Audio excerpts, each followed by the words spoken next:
En este capítulo vamos a tratar sobre una de las demarcaciones que ha sufrido más cambios últimamente. Estamos refiriéndonos a los defensores laterales y más concretamente a qué ocurre en cuanto a su ubicación en el campo cuando estamos en ataque. Estamos hablando por su ubicación más baja. Esta sería muy cercana al vértice del área propia. ¿Qué buscamos con este posicionamiento de los laterales tan bajos en una primera altura? Pues estamos buscando atraer al equipo rival para que nuestros jugadores adelantados dispongan de más espacio, de más tiempo, ya que hay una menor densidad de jugadores en esa zona de adelantados. También estamos ocupando unos espacios a propósito para desocupar otros que nos pueden servir para que la salida de balón sea más limpia. Es decir, aquí tengo espacio para progresar, aquí también hay espacio por si hay alguna caída de algún jugador adelantado y que se aproveche, incluso aquí, ya sea por parte del lateral o por parte del extremo. Podemos olvidar que la relación más beneficiosa sería la de un pase largo de espaldas de línea defensiva del rival. En el siguiente ejemplo vemos como los laterales se encuentran ya más altos, están en un punto intermedio entre lo que sería la línea divisoria del medio campo y la línea de fondo de nuestra propia portería. Entonces estamos hablando ya de una segunda altura. ¿Por qué ubicarse aquí más alto? Bueno, pues si queremos salir jugando de manera combinativa desde atrás, tenemos que entregarle espacio y tiempo a nuestros jugadores cercanos al balón, en este caso. En el ejemplo anterior buscábamos que hubiese una menor densidad de jugadores en esta parte adelantada, mientras que en este caso lo que vamos a buscar es esa menor densidad de jugadores en la zona cercana al balón. Por ejemplo, ¿cómo podríamos salir jugando? Portero juega con uno de los centrales, atrae a su oponente directo, que sería uno de los delanteros rivales, el pivote hace un movimiento de apoyo, jugamos con él y este descargaría haciendo un tercer hombre con ese lateral.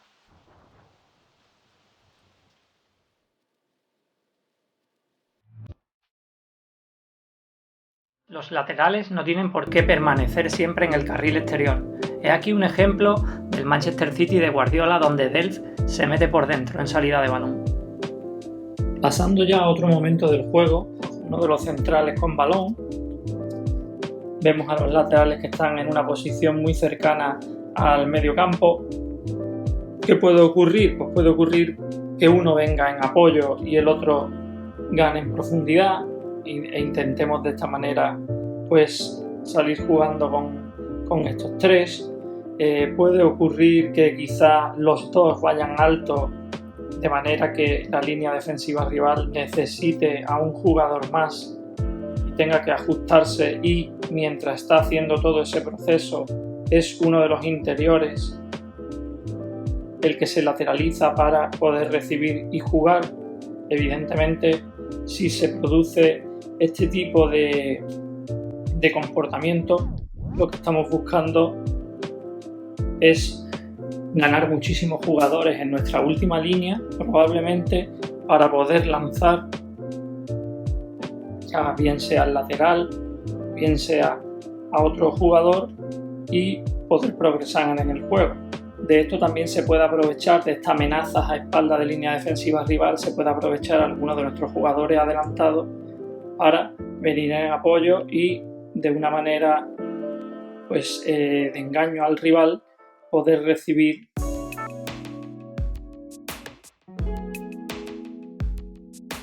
central con balón.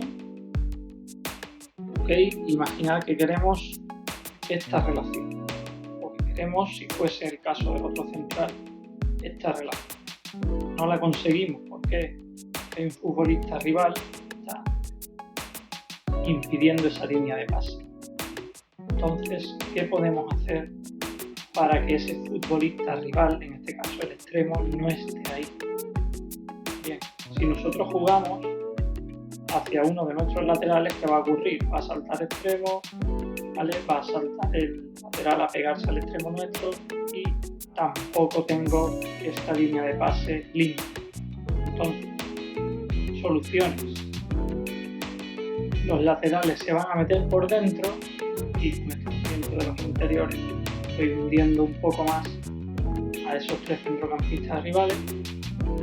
Los laterales, como hemos dicho antes, se meten por dentro, atraen a sus marcas, que podemos ver claramente aquí cómo nuestro lateral está emparejado con el extremo rival, y ahora con un pequeño movimiento de apoyo de nuestros extremos sí que vamos a conseguir ese pase que estábamos buscando, que es el pase central extremo, para dejarlo en una situación de 1 contra 1, extremo contra lateral rival, que consideramos beneficiosa a priori.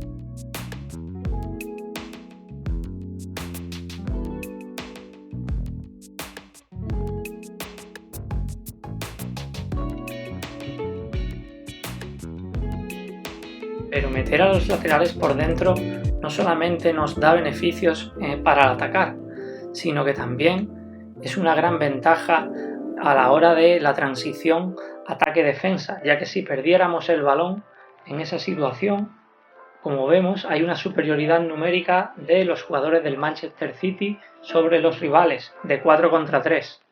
Es más, están los 4 colocados en el carril central, que es el más importante, ya que en él se encuentra la portería.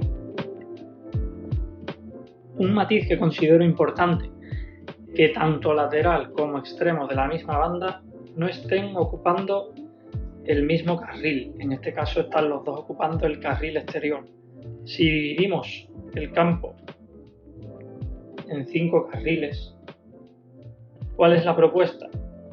Si el lateral está por fuera, es decir, en este caso el lateral está por fuera, el extremo iría por dentro, de manera que quedará un espacio de progresión para un posible envío en largo o para una penetración de ese jugador sin balón para arrastrar marca, como por ejemplo esto que estamos viendo. En caso contrario, nos vamos a la otra banda. Antes era el lateral el que se ha quedado por fuera y el extremo el que se haya metido por dentro. Si el lateral es el que se mete dentro, el extremo se puede quedar fuera buscando la línea de pase que hemos explicado antes, ya que el lateral rival puede que no se atreva a salir tan lejos a un carril tan exterior cuando la prioridad para toda esta línea defensiva no está fuera, está dentro y en la portería. No podemos olvidar que en la actualidad hay muchos equipos que juegan con 3 centrales y 2 carrileros. Estos tienen toda la banda para dar amplitud y profundidad a su equipo, apareciendo incluso en área rival en situaciones de finalización.